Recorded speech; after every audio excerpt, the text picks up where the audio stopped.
Beragam instrumen trading membuat para calon investor terkadang kebingungan menentukan pilihan, apalagi bagi orang baru memulai belajar investasi.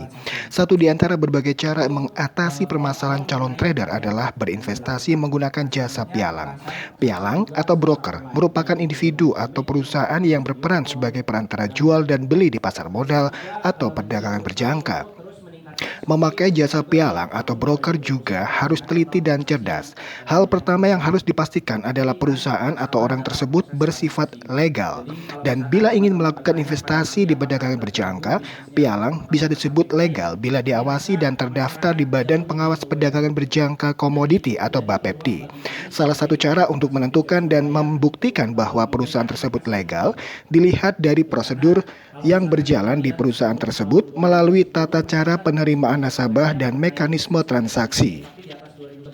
Dan salah satu pialang legal yang dapat nasabah percaya dalam melakukan investasi adalah PT Kontak Perkasa Futures cabang Surabaya. Selain legal, perusahaan tersebut juga tercatat memiliki kinerja baik. Dalam laporan kinerja perusahaan tahun 2021, perusahaan itu torehkan prestasi kenaikan total volume transaksi tahun 2021 sebesar 35% dari tahun sebelumnya, yaitu 53.488 lot. Adapun jumlah nasabah sebanyak 212 orang mengalami kenaikan 25% dari tahun sebelumnya. Nasabah yang terdaftar berasal dari berbagai profesi.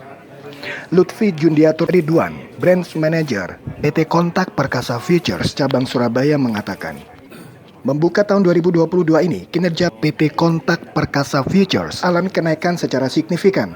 3 bulan ini katanya, perusahaan sudah mencatatkan total volume transaksi sebanyak 17.132 lot dan jumlah nasabah 56 orang.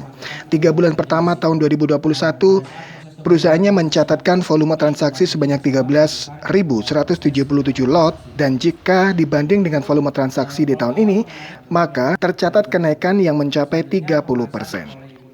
Lutfi juga mengatakan, di tahun 2022 ini, PT Kontak Perkasa Futures Surabaya targetkan total volume transaksi bisa catat kenaikan hingga 200% dari tahun 2021 dan beberapa langkah untuk mencapai target tersebut akan diterapkan.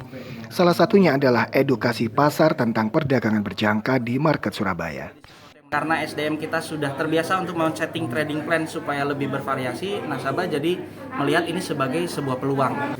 Kalau misalkan kita dari segi penghasilan kan kita tidak mematok ya, Mas, gitu loh. Jadinya kalaupun misalkan dari segi hasil tidak berwenang untuk memastikan itu. Karena secara aturan memang kita tidak boleh fix profit, tidak boleh juga menakar keuntungan berapa karena kita sudah jelaskan dari awal bahwa proses transaksi ini memang bisa mengalami keuntungan, bisa juga mengalami kerugian dengan total dari modal ataupun lebih daripada modal yang ditanamkan, seperti itu. Jadi yang kita kedepankan benar-benar adalah si edukasi mengenai trading plan baik itu peluang ataupun resikonya.